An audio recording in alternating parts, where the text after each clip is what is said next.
नमस्कार, मैं हूं आपके साथ गौरव राजेंद्र। बुलेटिन की शुरुआत करते हैं। लाल बहादुर शास्त्री राष्ट्रीय प्रशासनिक अकादमी में उत्तराखंड सरकार का 3 दिवसीय चिंतन शिविर आयोजित हुआ। बताया जा रहा है कि प्रदेश के सभी कैबिनेट मंत्रियों के साथ साथ मुख्यमंत्री ने भी शिरकत की। इस चिंतन शिविर को लेकर प्रदेश सरकार खासा आत्मविश्वास में दिखाई दी। इस दौरान सीएम पुष्कर सिंह धामी ने कहा कि चिंतन के साथ साथ चिंता करने की भी आवश्यकता है कि हमारे प्रदेश किस दिशा में आगे बढ़ रहा है। साथ ही उन्होंने कहा कि आने वाले समय में इस चिंतन शिविर के माध्यम से रोड मैप तैयार किया जाएगा। वहीं उन्होंने कहा कि जिस प्रकार से उत्तर प्रदेश के समय में लखनऊ से योजनाएं तैयार की जाती थी, उसको भी ध्यान में रखकर कार्य किया जा रहा है।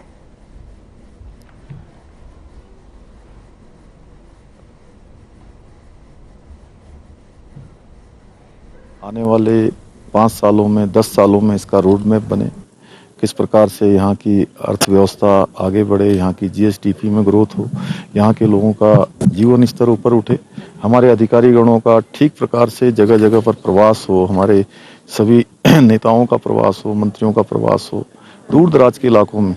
और जो विकास का मॉडल है वो जैसे पुराने समय में लखनऊ में मॉडल बनता था, लखनऊ में उत्तर प्रदेश के संयुक्त रूप से जब हम लोग वहाँ थे तो वहीं से योजनाएं बनती थी। हमारा 3 दिवसीय राज्य का चिंतन शिविर यहाँ पर प्रारंभ हुआ है। इस चिंतन शिविर में हमारे सभी डिपार्टमेंटों की आगे अच्छी परफॉर्मेंस हो, सरलीकरण सभी जगह पर हो, साथ ही साथ हमारा राज्य 2025 तक श्रेष्ठ राज्यों में शामिल हो, हमारी जो कार्य संस्कृति है उसमें सुधार आए, सभी में अच्छा समन्वय बने, हमारी आर्थिकी बढ़े, हमारा औद्यानिक क्षेत्र बढ़े, हाइड्रो का क्षेत्र बढ़े, उन सभी पर हम लोग 3 दिनों तक चर्चा करने वाले हैं। उधर टिहरी में खेलकूद और सांस्कृतिक मेले का आयोजन किया गया। इस दौरान सीएम पुष्कर सिंह धामी ने शिरकत की और साथ ही आपको बता दें जिसके बाद सीएम ने केम्प्टी में लगने वाले मेले के लिए 2 लाख रुपए का अनुदान देने की घोषणा की। साथ ही उन्होंने कहा कि केम्प्टी क्षेत्र के सुनियोजित विकास के लिए नगर पालिका बनाने की दिशा में प्रयास किए जाएंगे। इसके साथ ही सीएम पुष्कर सिंह धामी ने कहा कि मेलों की सांस्कृतिक धरोहरों को बचाए रखने में महत्वपूर्ण भूमिका होती है। साथ ही आपको बता दें कि उत्तराखंड में गौचर और जलजीवी मेला अंतर्राष्ट्रीय महोत्सव के लिए मेले हैं और साथ ही साथ वहीं उन्होंने कहा कि राज्य में पर्यटन को बढ़ावा देने के लिए राज्य सरकार निरंतर प्रयास कर रही है। फिलहाल उत्तराखंड को 2025 तक देश के श्रेष्ठ राज्यों की श्रेणी में लाने के लिए राज्य सरकार प्रयासरत है। सभी प्रदेशवासियों के सहयोग से उत्तराखंड को हर क्षेत्र में अग्रणी राज्य बनाया जाएगा।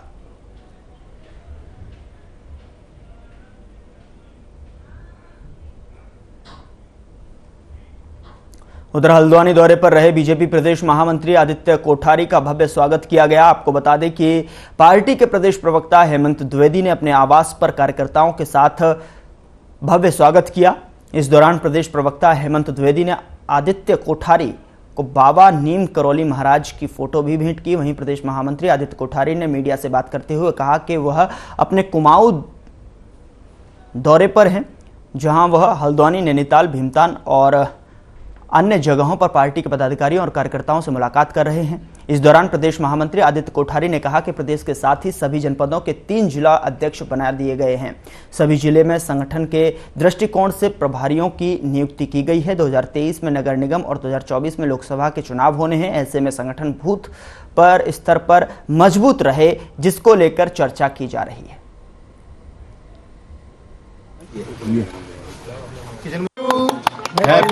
आदरणीय मुख्यमंत्री पुष्कर सिंह धामी जी इस उत्तराखंड प्रदेश के विकास के लिए कटिबद्ध हैं। जो भी विषय सरकार के समक्ष आ रहे हैं, बहुत सतर्कता के साथ में, बहुत त्वरित गति से उन पर कार्रवाई हो रही है। कड़ी कार्रवाई भ्रष्टाचार के खिलाफ आदरणीय धामी जी ने की है। मुझे लगता है कि इतनी बड़ी संख्या में किसी भ्रष्टाचार के आरोप में लोग जेल गए हैं, ये पहली बार उत्तराखंड के अंदर हुआ है। उधर उत्तराखंड में भारत जोड़ो यात्रा की शुरुआत हो गई और बताया जा रहा है कि पूर्व मुख्यमंत्री हरीश रावत के नेतृत्व में 2 दिवसीय भारत जोड़ो यात्रा हरिद्वार जिंदाबाद यात्रा की शुरुआत की। इस दौरान मंगलौर के उदलहेड़ी से चौधरी चरण सिंह की मूर्ति पर पुष्पांजलि अर्पित कर पदयात्रा की शुरुआत हुई। बता दें कि पदयात्रा में प्रदेश अध्यक्ष करण मेहरा, प्रतिपक्ष नेता यशपाल आर्य, राष्ट्रीय सचिव काजी निजामुद्दीन समेत हरिद्वार जिले के सभी कांग्रेस विधायक भी शामिल रहे। जिसके बाद राष्ट्रीय सचिव काजी निजामुद्दीन ने कहा कि देश भर में बेरोजगारी बढ़ती जा रही है और 56 इंच के सीने से देश नहीं चलता। साथ ही उन्होंने कहा कि किसानों का बकाया गन्ना भुगतान अभी तक नहीं मिल पाया। वहीं उन्होंने कहा कि पेराई सत्र शुरू हो गया है, लेकिन अभी तक सरकार ने किसानों के गन्ने का मूल्य घोषित नहीं किया। सभा की अध्यक्षता चौधरी सहेंद्र सिंह जी करेंगे। रुड़की अहमदाबाद फेज है भारत जोड़ो यात्रा का, और उत्तराखंड चैप्टर में आज 4 दिन के लिए हम उदलहेड़ी से चौधरी चरण सिंह जी के चरणों में प्रणाम करके यात्रा को निकाल रहे हैं। और इसका समापन जो है धनपुरा में होगा, बाबा साहब अम्बेडकर की मूर्ति पर माल्यार्पण करके। आपके साथ साथ आपके बाबा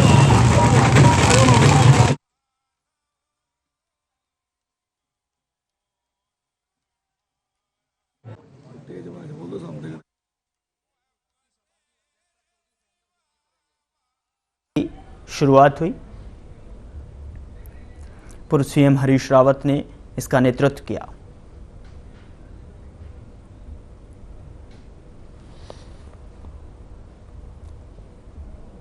हरिद्वार जिंदाबाद यात्रा की शुरुआत हुई, जिसमें कि पूर्व सीएम हरीश रावत ने इसका नेतृत्व किया।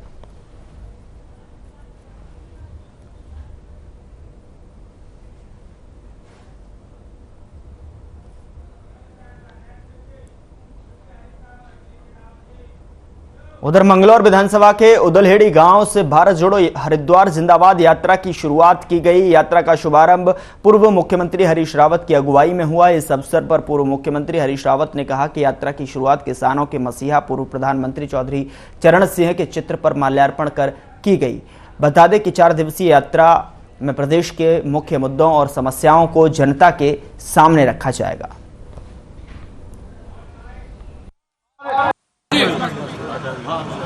हैं और कश्मीर की तरफ बढ़ रहे हैं, इस समय मध्य प्रदेश में है।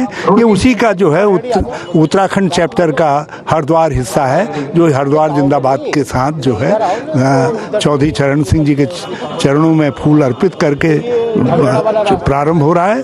और 4 दिन बाद जो है हम लोग धनपुरा में अम्बेडकर जी की मूर्ति पर फूल अर्पित करेंगे। उधर प्रदेश कैबिनेट की बैठक में 18 प्रस्तावों को मंजूरी दी गई। कैबिनेट के कई प्रस्तावों पर कांग्रेस ने सवाल उठाए हैं। कांग्रेस के प्रदेश उपाध्यक्ष मथुरा दत्त जोशी ने कहा है कि कैबिनेट की बैठक केवल औपचारिकता है, यह एक रूटीन बैठक थी, इसमें विकास को लेकर कोई गंभीरता से नहीं दिखी। और उन्होंने उत्तराखंड में शिक्षा के अधिकार अधिनियम के तहत प्राइवेट स्कूलों में पढ़ने वाले 90,000 छात्र छात्राओं की फीस मामले में भी सवाल उठाते हुए कहा कि आरटीआई के तहत 3,900 प्राइवेट स्कूलों में कोटे की 25% सीटों पर 90,000 छात्र छात्रा हैं। ऐसे में सरकार अनुपूरक बजट ला रही है, जबकि प्रदेश पर 1,04,000 करोड़ का कर्ज है।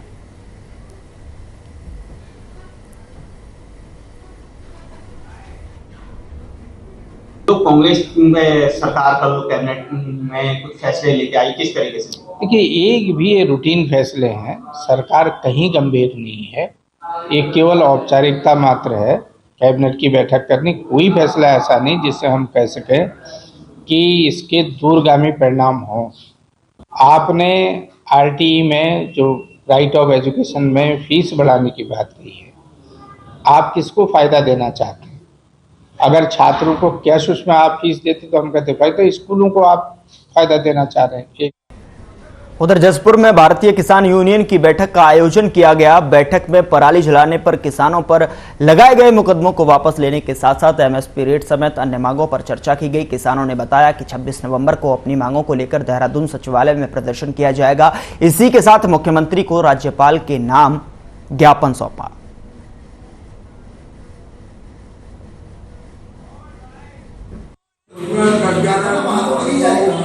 आज की जो बैठक है ये हमारे हाईकमान के निर्देश अनुसार हो रही है, ये पूरे देश के अंदर चल रही है। इसी कड़ी में हमारे जसपुर ब्लॉक की बैठक है। जो 3 कानून लागू करे थे सरकार ने, केंद्र सरकार ने, और 13 महीने के बाद में वो वापस करे थे, तो उसके बाद 5 मुद्दे हमारे और रह गए थे जो लिखित में केंद्र सरकार ने हमें दिए थे कि उन पर बातचीत होकर उन्हें हल होना था। उसमें एक तो MSP पे गारंटी कानून का था, बिजली अमेंडमेंट बिल था, और दूसरा पराली पे था, और पुराने ट्रैक्टरों को जो बंद करने की बात थी वो ना हो 10 साल से ऊपर, वो मामला था। उधर खबर देहरादून से है, जहां आम आदमी पार्टी के प्रदेश कार्यालय में बड़ी संख्या में लोगों ने आप पार्टी का दामन थामा। इस अवसर पर पार्टी के प्रदेश संगठन समन्वयक श्री ज्योत सिंह बिष्ट ने कहा कि कांग्रेस पार्टी के पूर्व प्रदेश सचिव अभय दीपक जी के साथ पार्टी की रीति नीति से प्रभावित होकर उनके साथियों ने पार्टी की सदस्यता ग्रहण की है। उन्होंने कहा कि अभय दीपक ने भी हमारी तरह कांग्रेस पार्टी से परेशान होकर आम आदमी पार्टी की सदस्यता ली है।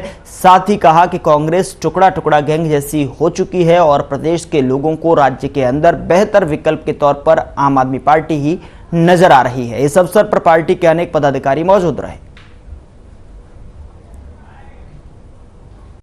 ठीक से नहीं हो रहे।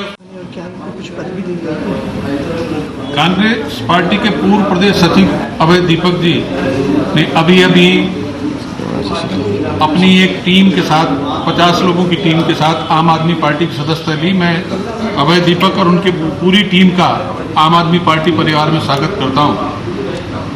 अभय दीपक जी ने भी हमारी तरह कांग्रेस के झगड़ों से परेशान होकर के वहां पर जिस ढंग का वातावरण है कि कांग्रेस टुकड़ा टुकड़ा गैंग जैसी हो रही है।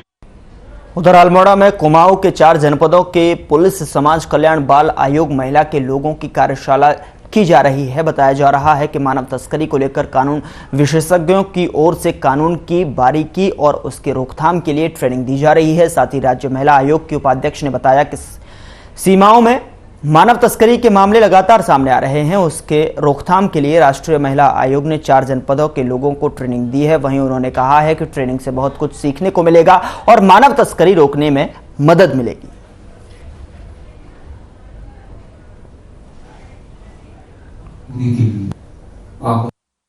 आज यहाँ पर ह्यूमन ट्रैफिकिंग जो हमारे प्रदेश में बहुत बड़ी समस्या है, क्योंकि बॉर्डर से लगा हुआ इलाका है, उस विषय में एक कार्यशाला का आयोजन किया गया है महिला आयोग के द्वारा, राष्ट्रीय महिला आयोग द्वारा किया जा रहा है, लेकिन उसको हम लोग प्रदेश राज्य महिला आयोग उसका की अध्यक्षता कर रहा है। उस विषय में सभी बागेश्वर, पिथौरागढ़, अल्मोड़ा और चंपावत 4 जनपदों के लोगों को यहाँ पर बुलाया गया है। खबर देहरादून से है, जहां एक ऐसा मामला सामने आया है जिसने निगम प्रशासन की सुरक्षा व्यवस्था की पोल खोल कर रख दी है। जहां निगम में विवादित जमीनों की फाइल ही चोरी हो गई, जिसको लेकर मेयर सुनील उनियाल गामा और मुख्य नगर अधिकारी ने जांच के आदेश दिए हैं। हालांकि इस पूरे मामले में पुलिस ने छानबीन शुरू कर दी है।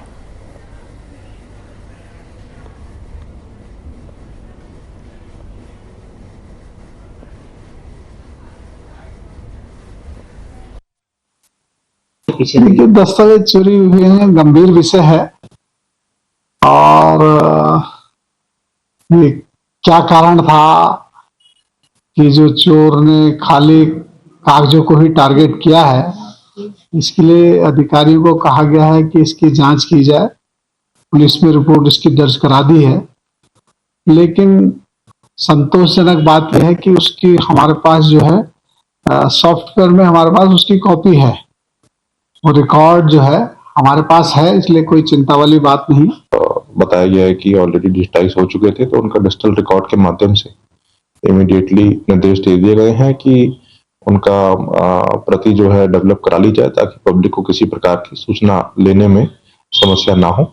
और पुलिस के साथ कोऑर्डिनेट किया जा रहा है कि जो भी नगर निगम में यदि कोई सीसीटीवी कैमरे जो भी लगे हैं और स्मार्ट सिटी के जो यदि सीसीटीवी कैमरे आसपास लगे हैं, तो उनके माध्यम से प्राप्त सूचनाओं को इस्तेमाल करते हुए इस केस का खुलासा करके तत्काल कार्रवाई पूर्ण कर ली जाए। आगे बढ़ते हैं और बात अगली खबर की करते हैं। देहरादून के नथवाला गांव में अचानक हाथी आ जाने से गांव में दहशत का माहौल बना हुआ है। वहीं क्षेत्रवासियों का कहना है कि सुबह करीब 5 बजे हाथी गांव के रिहायशी इलाके में घुस आया, जिसके बाद जाने से क्षेत्र के लोगों में डर का माहौल बना हुआ है, जिसकी सूचना तुरंत ही वन विभाग को दे दी गई है।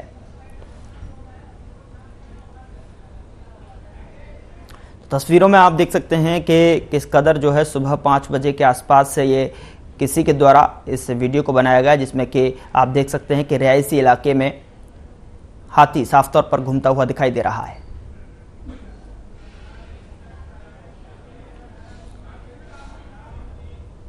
खबर देहरादून से है, जहां कांग्रेस बढ़ती महंगाई, बेरोजगारी और भ्रष्टाचार को लेकर सरकार को घेरने की कवायद में जुटी हुई है। वहीं कांग्रेस के इस अभियान पर बीजेपी ने कटाक्ष किया है और साथ ही बीजेपी के प्रदेश मीडिया प्रभारी मनवीर चौहान ने कहा कि उत्तराखंड कांग्रेस को प्रदेश की जनता ने पूरी तरह से नकार दिया है।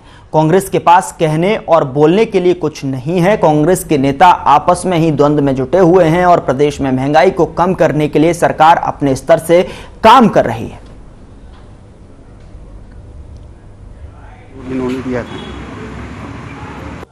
देखिए, भारतीय जनता पार्टी के केंद्र की और प्रदेश की सरकार उत्तराखंड के विकास के लिए जो डबल इंजन के जो हमारी सरकार ने जो काम किए हैं, एक ऐतिहासिक कार्य उत्तराखंड के विकास के लिए हुए, यहाँ के जन के विकास के लिए हुए हैं। कांग्रेस के पास कोई मुद्दा नहीं है और इस तरह से वो बयानबाजी करते थे और अपनी जो उनकी पार्टी में जो सरखुटोवल चल रही है उनकी, जिस प्रकार से वो एक दूसरे को अपने आप को साबित करने की कोशिश कर रहे हैं, तो ये सबको जग जाहिर है। और कांग्रेस को जो है प्रदेश और देश की जनता ने एक बार नहीं कई बार उनको नकार।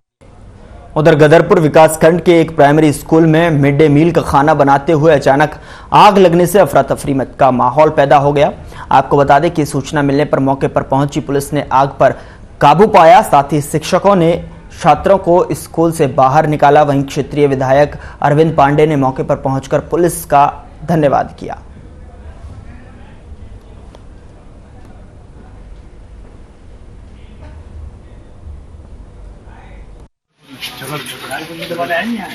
कुकर फटने की वजह से घटना घटी और निश्चित ही जो स्कूल की अध्यापिका हैं उनकी सूझबूझ से जैसे ही आग लगी सभी बच्चों को स्कूल से बाहर निकाल दिया गया। पुलिस को फोन किया गया, मैंने भी फोन किया, पुलिस तत्काल पहुंची और पुलिस के जवानों ने मुस्तैदी और हिम्मत के साथ उन्होंने उसकी समीक्षा की। देखा कि कुकर फटा है लेकिन अभी सिलेंडर में आग नहीं लगी है, तो सिलेंडर में आग लगने से पहले उन्होंने सिलेंडर को बंद किया और तत्काल सिलेंडर को उठा के खेत में फेंकने का काम किया। ग्राम झगड़पुरी क्षेत्रांतर्गत एक मजरा पड़ता, मजरा हसन, तो उस गांव के स्कूल में जो मिड डे मील का खाना बनता उसमें किचन में आग लगने की सूचना प्राप्त हुई थी। मौके पर तुरंत हमारे चीता कर्मचारी कांस्टेबल मोहन बोरा और ललित गए थे और उन्होंने मौके पर देखा तो सिलेंडर और उससे लगता हुआ चूल्हे में आग लगी हुई थी। तो उन्होंने तुरंत अंदर जाकर जो पाइप से सप्लाई हो रही थी गैस से जिससे आग जल रही थी, तुरंत उन्होंने रेगुलेटर ऑफ किया और उसको सिलेंडर को उठा के तुरंत बाहर निकाला।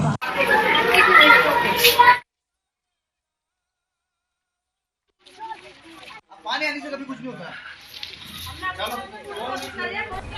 उधम सिंह नगर के किच्छा में राधा कृष्ण परिवार ने 9 दिवसीय श्रीमद् भागवत कथा और श्री कृष्ण रासलीला महोत्सव का आयोजन किया। महोत्सव के पहले विशाल कलश यात्रा का निकाली गई और कलश यात्रा में क्षेत्र के तमाम गणमान्य मौजूद रहे। साथ ही वेशभूषा में सजी सैकड़ों कलशधारी महिलाओं ने भी शिरकत की। और साथ ही आपको बता दें कि किच्छा के आवास विकास स्थित विवेकानंद पार्क में महोत्सव का आयोजन किया जा रहा है।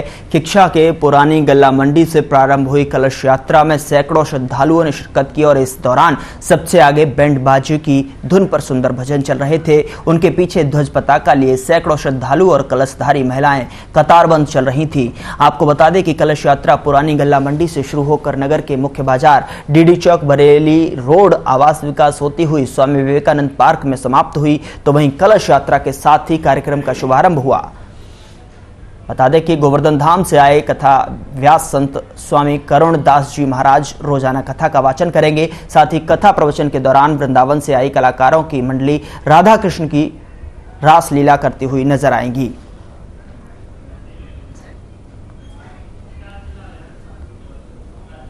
कार्यक्रम राधा कृष्ण परिवार के द्वारा हो रहा है और पिछले 17-18 साल 20 साल से चल रहा है।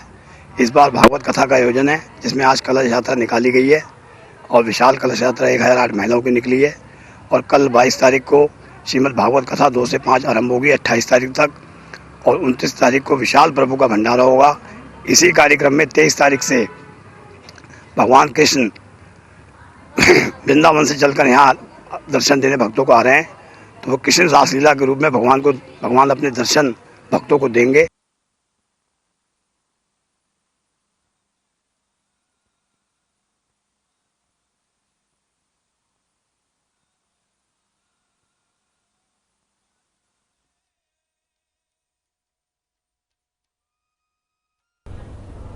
फिलहाल बुलेटिन में इतना ही। नमस्कार।